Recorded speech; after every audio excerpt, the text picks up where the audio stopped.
नमस्कार। स्वागत है आप सबका राजनीति के इस अखाड़े में। मेरा नाम है अजय सेठिया। मित्रों, भाजपा को तो 100% पता है कि उसे दिल्ली में भी मुस्लिम वोट नहीं पड़ेगा। इसलिए वह 8 मुस्लिम बहुल सीटों पर अपना ज्यादा दिमाग नहीं खपा रही। मुस्लिम बहुल सीटों पर वह कांग्रेस और केजरी में वोट बंटने पर निर्भर है। 2 बिल्लियों की लड़ाई में जितना फायदा हो सके हो जाए। योगी आदित्यनाथ यह कमाल यूपी की कुंदरकी सीट में कर चुके हैं। असम में यह कमाल हेमंत बिस्व शर्मा समागुरी सीट पर कर चुके हैं। दिल्ली में ऐसी 3 सीटें हैं जहां कांग्रेस और आम आदमी पार्टी ने मुस्लिम उम्मीदवार उतारे हैं। ये तीनों सीटें हैं बल्ली मारन, सीलमपुर और मटिया महल। लेकिन भाजपा ने इन तीनों सीटों पर हिंदू उम्मीदवार ही उतारे हैं। योगी और हेमंत शर्मा के बाद अब दिल्ली में अमित शाह की घर में घुसकर मारने की रणनीति है। देखते हैं कितना कामयाब होती भी है या नहीं। वैसे भले ही कितना कहा जाए कि मुस्लिम कांग्रेस की तरफ लौट आया है, लेकिन मुस्लिम उसी को वोट देता है जो भाजपा को हरा सकता है। राहुल गांधी की रणनीति यह है कि मुस्लिम वोट केजरीवाल को ना चाहे। इसलिए सलमान खुर्शीद ने रणनीति बना करके दी है। ये वही सलमान खुर्शीद हैं जिन्होंने कहा था कि जब बाटला हाउस में बेगुनाह मुसलमान मारे जा रहे थे तब सोनिया गांधी रो रही थी। भले ही वे बेगुनाह मुस्लिम नहीं थे बल्कि आतंकी थे।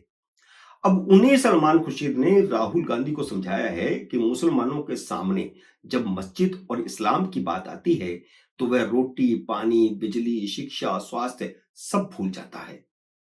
इसलिए मुसलमानों की दुखती रग पर हाथ रखो। और मुसलमानों की दुखती रग यह है कि वह इस समय उन जजों से बहुत परेशान है जो मस्जिदों में मूर्तियां ढूंढने के आदेश दे रहे हैं। भले ही सुप्रीम कोर्ट ने एक बार की सर्वे पर रोक लगा दी है, सभी कहीं पर भी कोई भी जज अब सर्वे का आदेश नहीं दे सकता, ऐसा सुप्रीम कोर्ट ने आदेश दिया है। लेकिन यह मामला प्लेसेस ऑफ वर्शिप एक्ट पर आकर के टिका है। सुप्रीम कोर्ट वर्शिप एक्ट के खिलाफ याचिका पर सुनवाई कर रही है। इसी वर्शिप एक्ट में कहा गया था कि 15 अगस्त 1947 को जिस धर्मस्थल की जो स्थिति थी वही रहनी चाहिए। लेकिन काशी और संभल में कोर्ट ने इन दोनों मस्जिदों में सर्वे का ऑर्डर दे दिया। काशी और संभल में जो कुछ हुआ उसे मुसलमान प्लेसेस ऑफ वर्शिप एक्ट का उल्लंघन मानते हैं, जबकि दूसरी तरफ हिंदुओं ने इस कानून के खिलाफ ही याचिका लगाई हुई है, क्योंकि यह कानून उनके कानूनी अधिकार का उल्लंघन है, उनके न्याय के अधिकार पर सवाल पैदा करता है। यानी हिंदू जाकर के ये नहीं कह सकते कि ये मेरा मंदिर था, और या सिख या जाकर के नहीं कह सकते कि ये मेरा गुरुद्वारा था, इसे हथिया लिया गया था, अब मुझे वापस दिया जाए। ये न्याय की गुहार वह सुप्रीम कोर्ट में जाकर के नहीं लगा सकता, निचली अदालत में भी नहीं लगा सकता। तो इसी वर्शिप एक्ट के बाद भी संभल में और काशी में न्यायालयों ने सर्वे का आदेश दिया। तो इसको चुनौती दी हुई है एक तरफ से हिंदुओं ने, दूसरी तरफ असदुद्दीन अवैसी ने इस याचिका के खिलाफ, यानी हिंदुओं की याचिका के खिलाफ एक याचिका लगा दी है और मुसलमानों में अपने नंबर बढ़ा लिए हैं। इसलिए सलमान खुर्शीद ने राहुल गांधी को ज्ञान दिया है कि कांग्रेस भी सुप्रीम कोर्ट में एक्ट का बचाव करने की याचिका दाखिल करे। और सलमान खुर्शीद के ज्ञान के बाद कांग्रेस ने इंटरवेंशन की याचिका दाखिल कर दी है, जिसमें यह कहा गया है कि यह कानून सेकुलरिज्म के लिए बहुत जरूरी है। और 1991 में अपने चुनाव घोषणा पत्र में कांग्रेस ने इसका वादा किया था। अब इस इंटरवेंशन की याचिका के बाद कांग्रेस केजरीवाल पर भारी पड़ सकती है, क्योंकि कांग्रेस ने कह दिया है कि मुश्किल की हर घड़ी में कांग्रेस उसके साथ खड़ी है। लेकिन फिर वही बात कि मुस्लिम उसे वोट देगा जो भाजपा को हरा सके। और इसमें कोई शक नहीं है कि मुख्य लड़ाई भाजपा और आम आदमी पार्टी के बीच में है, कांग्रेस मुख्य किरदार नहीं है। इसलिए केजरीवाल या तो मुसलमानों को लेकर के आश्वस्त हैं कि वह भाजपा को हराने के लिए उसे वोट देगा ही, या वे यह मानकर चल रहे हैं कि मुस्लिम वोट तो मिलने नहीं, हिंदू वोटों पर ज्यादा ध्यान दो। इसलिए वह लगातार मंदिर मंदिर घूम रहे हैं। हालांकि कांग्रेस का सारा दाव मुस्लिम सीटों पर है। इसलिए राहुल गांधी ने चुनाव प्रचार की शुरुआत सीलमपुर से की है, लेकिन अब उन्हें डर है कि जैसे हरियाणा और महाराष्ट्र में हिंदू वोटरों ने पासा पलट दिया था, कहीं दिल्ली में भी हिंदू एक तरफा भाजपा की तरफ न चला जाए। इसलिए राहुल गांधी कुंभ में स्नान करने जा रहे हैं और यह डर केजरीवाल को भी है। इसलिए केजरीवाल ने मौलानाओं की तरह पंडितों को भी 18,000 रुपए का वेतन देने का वादा किया है, लेकिन हिंदू वोट प्राप्त करने के लिए केजरीवाल ने पिछले 18 महीने से रणनीति बना रखी थी। उन्होंने 18 महीने पहले ही मौलानाओं का वेतन रोक दिया था।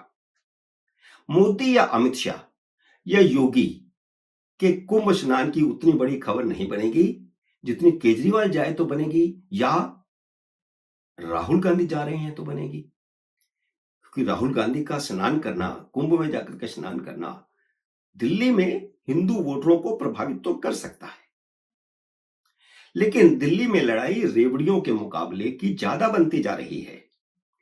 तीनों दलों में एक दूसरे के से ज्यादा रेवड़ियां बांटने की होड़ लग गई है।